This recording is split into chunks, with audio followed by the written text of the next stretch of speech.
নমস্কার, আমি সুপ্রভা মণ্ডল। গান গপ্পের আসরে আপনাদের সবাইকে স্বাগত। আজ আমি অঙ্কনদার লেখা 10টি প্রেমের গল্প থেকে একটি গল্প পাঠ করে শোনাচ্ছি। নদীর গল্পে একটা মেয়ে। নদীটার নাম কোপাই অথবা সৌরা কিংবা অজয়, দুলকি, শাল, যে কোনো নামই হতে পারে ওর। মোট কথা, ও একটা নদী, আর ওর পারে প্রত্যেক দিন এসে বসে থাকা মেয়েটার নাম কিঙ্কিনি অথবা ঝিলং কিংবা বন্যা, তন্নি, সঞ্চারী, যে কোনো নামই হতে পারে ওরও।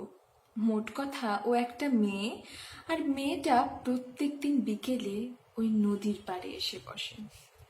ওরা দুজন খুব বন্ধু। মেয়েটা একটু অন্তর্মুখী, তাই ওর মধ্যে একাকিত্ব অনেকখানি। ওর অনেক বন্ধু আছে।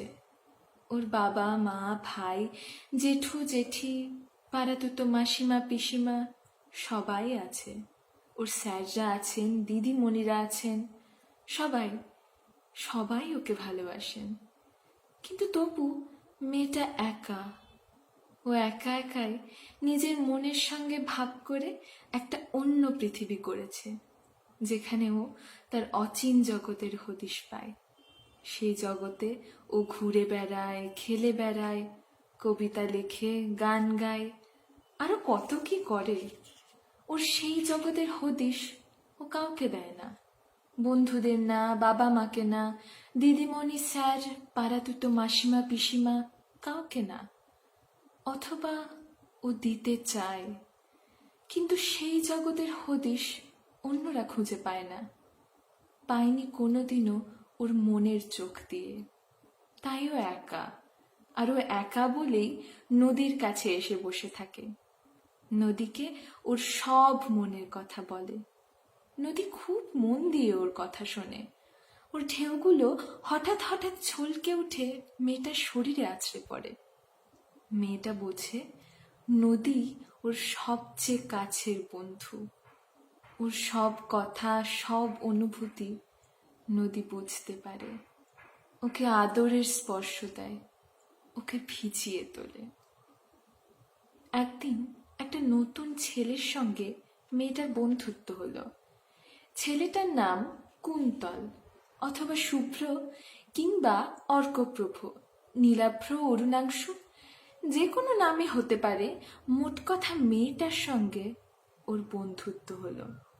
তার কিছুদিন পরে মেয়ের অচিন জগতের খোঁজ ছেলেটাও পেতে শুরু করলো। ওর ভাবনা, ওর চিন্তা, কবিতা, গান, ছবি, সবকিছুর সঙ্গে ছেলেটা নিজেকে মিশিয়ে নিতে লাগলো। এতদিনে নদী ছাড়াও মেয়ের একজন নিবিড়তম বন্ধুর খোঁজ মিলেছে। তাই মেয়ে নদীকে সময় কম দেয় এখন।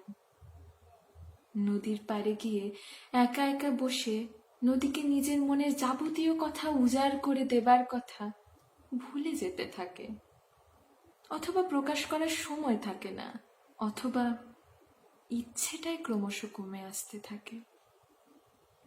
এখন মেয়েটা প্রতিদিন ছেলেটার সঙ্গে দেখা করার একটা সুন্দর জায়গা খুঁজে পেয়েছে। ওদের বাড়ির অদূরে বটকেষ্টদের আমবাগান। ওই আমবাগানটা খুব নিরিবিলি। ওখানে বিশেষ কেউ যাওয়া আসা করে না। তাছাড়া ওখানে অনেক আড়াল আবডাল পাওয়া যায়। নিভৃত আলাপন ছেলেটাকে নিয়ে ওই আমের ছায়ায় অনেক বেশি নিরাপদ, অনেকখানি নিজস্ব। নদীর পাড়টা বড্ড খোলামেলা। হাওয়াটা ওখানে ভারী এলোমেলো, ঢেউগুলো খুবই অবাধ্য, যখন তখন গায়ের ওপর আছড়াতে আসে। মেয়েটা তাই ছেলেটার সঙ্গে মিশতে থাকে আমবাগানে, আর ভুলতে থাকে ওই নদীটাকে, তার এক সময়ের প্রিয়তম বন্ধুকে। নদীর খুব অভিমান হয়। ও বুঝতে পারে ওর বয়স হয়েছে। বহু বহু যুগ ধরে বয়ে যেতে যেতে ওর ঢেউরা ক্লান্ত হয়েছে। ওর ধীরে ধীরে নিজেকে গুটিয়ে নিতে ইচ্ছে করে এখন। তাই ওর প্রচুর অভিমান হলেও ও কাঁদে না।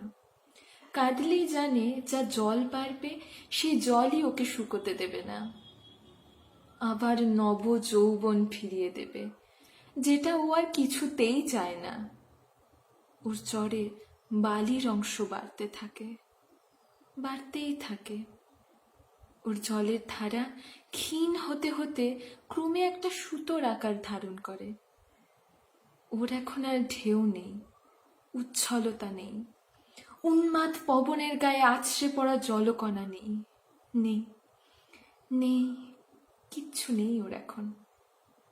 তাই ও চলে যাচ্ছে ক্রমশ কালের গর্ভে। ওই কোপাই কিংবা সৌরা অথবা অজয় দুলকি শাল, যে কোনো নামের নদীটা। ওর বয়স হচ্ছে, বয়স হয়েছে। বহুদিন পর মেয়েটার নদীকে মনে পড়ল। ও ছেলেটাকে বলল, জানো, আমার একটা বন্ধু ছিল, অনেক অনেক দিন আগে। তাকে আমি আমার মনের সব কথা বলতাম। ও আমায় খুব ভালোবাসতো, আমার গায়ে জল ছিটিয়ে দিত। এখন জানি না ও কেমন আছে। তুমি আসার পর থেকে তো ওর সঙ্গে আমার আর দেখাই হয়নি। কেমন আছে জানবো কি করে? একদিন যাবে আমার সঙ্গে? আমরা দুজনে মিলেই দেখা করে আসবো আমার পুরনো বন্ধুর সঙ্গে। ছেলেটা প্রথমে যেতে চায়নি, তারপর মেয়ের জোড়াজুড়িতে একটু নিমরাজি হয়ে ওর সঙ্গে গেল। গেল ওই যে কোনো নামের নদীটার কাছে। কিন্তু ওখানে দিগন্ত বিস্তৃত বালিয়ারির মধ্যে কোথাও ওরা দেখতে পেল না এক বিন্দু জলের রেখা। ঢেউ আছড়ে পড়া দূরের কথা, ওদের পায়ের পাতাও শুষ্ক খটখটে রইল।